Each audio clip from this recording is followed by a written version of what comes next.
So let's start with this part of the chapter microorganisms, in which we are going to talk about friendly microorganisms. Like in the last video we talked or we discussed about the question whether these microorganisms are only harmful or are they able to appear as a friendly being for us or not. So we got our answer is as that yes, they can be friendly to us, or they can also appease some of our problems or also help us in some kind of way, as and they can even cause some diseases as well.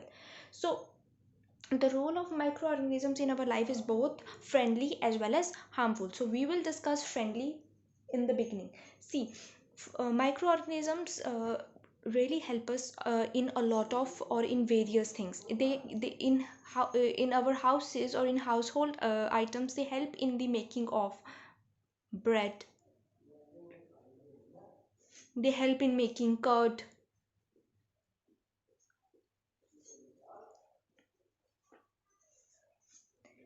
also help in making cheese as well. Even help in they even help in making cakes. Okay, now commercial use or industrial use of them.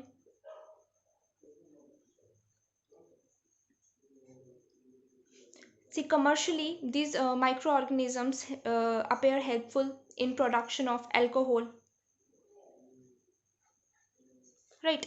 So that is, they can produce alcohol as well. Now they also produce wine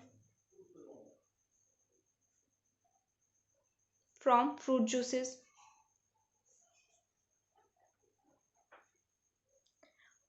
Also antibiotics can be produced from them, right?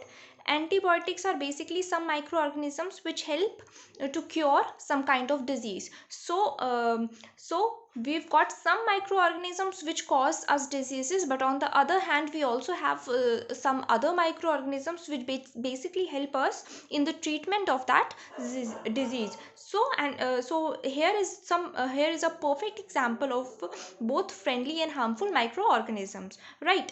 So let's discuss step by step. That is, see, there is a microorganism called yeast, which is very helpful in baking industries, right? Yeast is very helpful in baking industry. So yeast, this microorganism which is a fungi, helps in the production of bread and cakes. Now there is a bacteria called lactobacillus which helps in making curd, and there is a bacteria called rennin which helps in the production of cheese. So we've got bacterium, our lactobacillus, which helps in the production of curd, and our bacterium rennin, which helps in the production of cheese. Right. Similarly, yeast also helps in the production of alcohol by the process of fermentation. Also, wine juice is also produced from fruit juices by the process of fermentation. So all of these are some very friendly uses or some very friendly gestures that are made by microorganisms. Let's first talk how yeast helps in the production of bread, right? How can we make bread from yeast? You know that your bread is basically made from wheat, water, salt. So there are many stuff that are basically needed in order to make bread. So wheat, water, salt, right? What happens is that your wheat and water is mixed first. They are mixed first, and what happens that both of them, then after mixing, try to stick together and form a very gooey mixture, right? So the firstly the wheat and water is added. Then we also add some yeast. What happens is that yeast is a fungi which basically eats. Yeast eats starch, or I can say that it basically eats sugar and then gives carbon dioxide and alcohol as waste. Yeast eats sugar and give carbon dioxide and alcohol as waste. So what happens is that when we combine wheat and water, then a gooey mixture is formed. Then yeast is also added. Now we know that yeast will basically want some sugar to eat, right? So Coincidentally, we've got wheat as well, which contains complex sugar called starch. Then this starch is converted through some action into sugar, and this sugar is then feasted upon by your yeast. And what happen is that carbon dioxide is liberated. So this carbon dioxide is then basically trapped through the presence, because of the presence of a protein called gluten, which is again present in your wheat. See, so wheat has got starch, which is also feasted upon by yeast when it is converted into simpler sugar, right? Then it also has a protein known as gluten. This protein gluten, basically what it does is that when we mix wheat, water and yeast together, and further mixes and hydrate it, the protein which is present inside, called gluten, produces linked chains. It produces a chain reaction. It gets linked and is further stretched. That is the reason why the dough we get is very elastic and very gooey, right? So what happened is that when this is made more elastic and more linked chains are made because of this protein, the more the yeast feeds upon the sugar, and more carbon dioxide is liberated. But this carbon dioxide which is liberated because of this linked gluten, because of the production of these, or the very production of these chains of gluten, this CO2 which is liberated, this carbon dioxide which is liberated, gets trapped, right? This carbon dioxide gets trapped, and your whole dough begins to rise, right? It begins to rise. Now what happen is that when you heat your dough, now when carbon dioxide basically trapped, like this is let me suppose this is my wheat, or my powder of my wheat, right? This is my bowl. Let me say that this is my bowl. In this bowl I've added weight right here, then I've added water, I've mixed it. When I mixed it, it contains some water, it's get hydrated, forms into a mixture, then yeast is also added it. So this wheat basically contains protein, gluten, right? This gluten forms linked chains and this gluten is basically responsible for trapping the carbon dioxide liberated by yeast. See, so what does yeast also needs some sugar before liberating carbon dioxide. It actually wants to eat sugar, only then it can liberate carbon dioxide. So what happen is that yeast, this wheat also contains starch which is converted into sugar. This sugar is then eaten by, sorry, this sugar is then eaten by your yeast, and yeast will in turn will liberate carbon dioxide. Now what happen is that because of a lot of mixing, more this gluten gets linked, very finely linked, and it will trap that carbon dioxide which is liberated. So as a result, your dough begins to rise. Now your dough is raised. So what happens after is that when you heat, now we need to heat or bake it, right? When you bake it or when you heat it, your this trapped carbon dioxide, what it will do, it will basically escape. And when this trapped carbon dioxide escapes, what happens?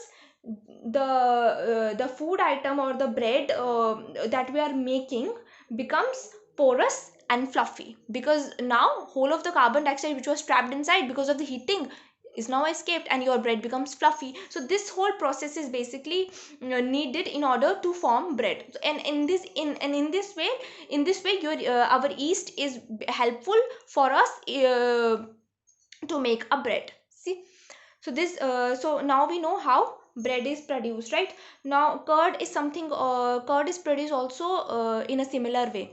See, if you've seen how a curd is produced, you will know that if we get a bowl of milk and we just need a spoon of curd.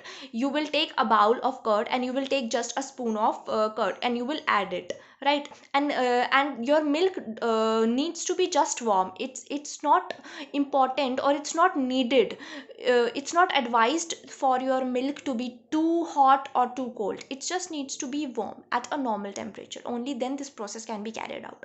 So when you do add a spoon of curd in your normal milk and keep it overnight, what you will see is that on the next morning you will find that your milk is completely transformed into curd. And this has happened because of that curd, because curd basically contains lactobacillus, and that lactobacillus transforms your bowl of milk into bowl of curd. Okay, what happens in this process is that our milk contains basically a sugar. My milk, right, I'm writing it right, my milk contains sugar, right? My sugar is lactose. Which sugar? Lactose.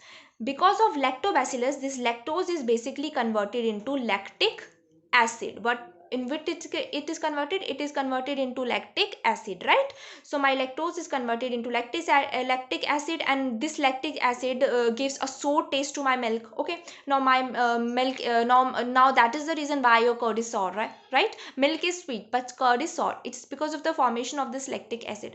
Now when this lactic acid is formed, see, whatever protein is contained in the milk, basically the protein is this. This protein is going to get coagulated. Some coagulation is going to be done there. Coagulation is basically conversion of your liquid. Anything when you convert your liquid into solid masses or semi solid masses, your liquid is being converted into solid masses or semi solid masses. क्या हो रहा है, आपका जो liquid है, आपका कोई भी लिक्विड चीज होगी वो सॉलिड में कन्वर्ट होगी. देखो, मिल्क क्या होता है, आपका लिक्विड है, कंप्लीटली लिक्विड है. But curd some time of solid and even semi solid, it is something like semi solid, it's not completely liquid, right? So here what happened is that coagulation has happened. Okay, your आपका liquid convert हो गया solid में या semi solid में. So ये this protein जो है वो coagulation takes place करता है, coagulate करता है. Your now this is coagulation has occurred. See, and this will also partially digest this protein as well. And then what will happen is that at room temperature, जो भी आप bacteria ले रहे हो जैसे lactobacillus, it is going to multiply it and reproduces. Because of this reproduction, more coagulation will occur, and as a result आपका सारा का सारा milk is going to be converted into curd.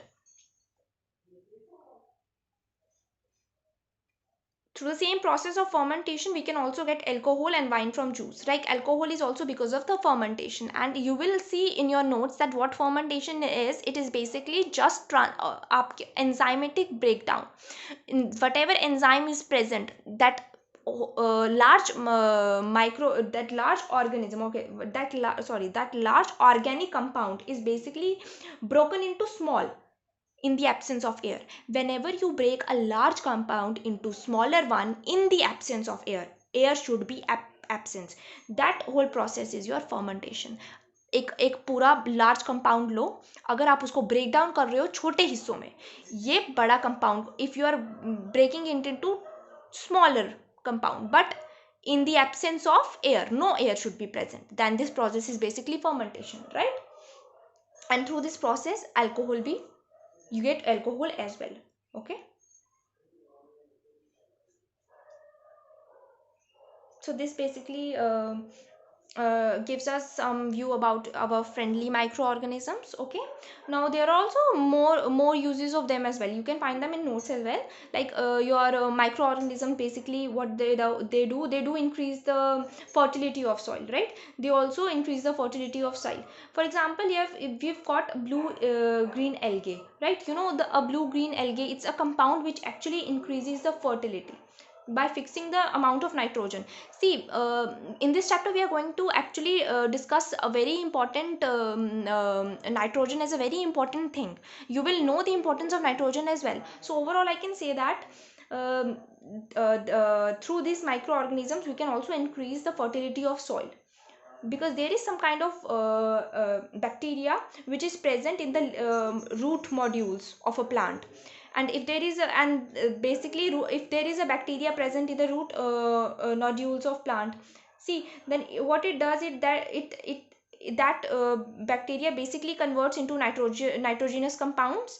See, nitrogen, that bacteria, what happens is that if this is my plant, right, this is my plant. See, if this is my plant, let me sorry for your drawing. Okay, this is my plant, leaves, and these are its roots, right? These roots are going have some bacteria present here, and there is a very large amount of nitrogen present in the air, right? So what happen is that this bacteria basically helps in the conversion of this nitrogen which is present in the air into compounds, nitrogenous compounds, which are very helpful in increasing soil fertility. तो क्या होता है, आपका nitrogen जो भी आपकी air में present है, बिकॉज ऑफ ये बैक्टीरिया जो रूट में प्रेजेंट होता है, उसकी वजह से आपका नाइट्रोजन में जो नाइट्रोजन फ्री एयर आपकी एयर में फ्रीली घूम रहा है, वो कन्वर्ट हो जाता है नाइट्रोजन की कंपाउंड में, नाइट्रोजन से बनी हुई कुछ कंपाउंड में, और ये नाइट्रोजन से कुछ बनी हुई जो कंपाउंड है ये सॉइल में ऐड हो जाती हैं और आपके सॉइल की फर्टिलिटी इंक्रीज कर सकती हैं. तो all of this happens because of this bacteria ना. सो here it is actually increasing, this bacteria is basically, this microorganism is increasing your soil fertility. So in this way it can be helpful to you. We are going to discuss this part in later videos as nitrogen cycle and nitrogen fixation. So this will be discussed in very detail later on. So okay, also your microorganism sometimes helps in the cleaning of your environment, right? Because we know that many microorganisms, actually there are some microorganisms which basically feast on dead decaying matter, right? Like we learned that fungi, actually some fungi, actually what fungi do, they actually can take food from dead decaying matter. So what are they doing? They are actually helping the environment and cleaning it. If they eat dead and decaying matter, if they get their nutrition from them, they are basically cleaning the environment and basically doing some friendly or helpful work. So this concludes our part of the microorganism acting as our friends.